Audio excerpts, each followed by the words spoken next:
સમાચાર રાજકોટ લોકસભા ઉમેદવાર પરસોત્તમ રૂપાલાના ક્ષત્રિય સમાજ પ્રત્યેના અસભ્ય વાણી વિલાસ બાદ ક્ષત્રિય સમાજમાં ભારે રોષ યથાવત।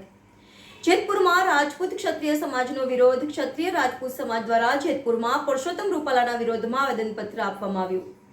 જેતપુર ક્ષત્રિય રાજપૂત સમાજે આપ્યું આવેદનપત્ર। જેતપુર મામલતદારને આપવામાં આવ્યું આવેદનપત્ર। બહોળી સંખ્યામાં ક્ષત્રિય સમાજના ભાઈઓ બહેનો જોડાયા।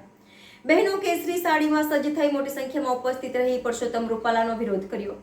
ક્ષત્રિય સમાજનો એક જ માર્ગ, અમારે કોઈ પક્ષ સાથે વાંધો નથી, ફક્ત પરસોત્તમ રૂપાલા સામે વાંધો છે। પરસોત્તમ રૂપાલાની ટિકિટ રદ કરવાની માંગ। જ્યાં સુધી પરસોત્તમ રૂપાલાની ટિકિટ રદ નહીં થાય ત્યાં સુધી ક્ષત્રિય સમાજનો રોષ અને વિરોધ યથાવત રહેશે। Reporter Salim Rafai, NN news, Jetpur. દર્શક મિત્રો, તમારી આસપાસ બની રહેલી નવી ઘટનાઓ વિશે જાણવા માટે NN ન્યૂઝને લાઇક કરો, શેર કરો, સબસ્ક્રાઇબ કરો અને બેલ આઇકન પ્રેસ કરો, જેથી આપને નોટિફિકેશન્સ મળતી રહે।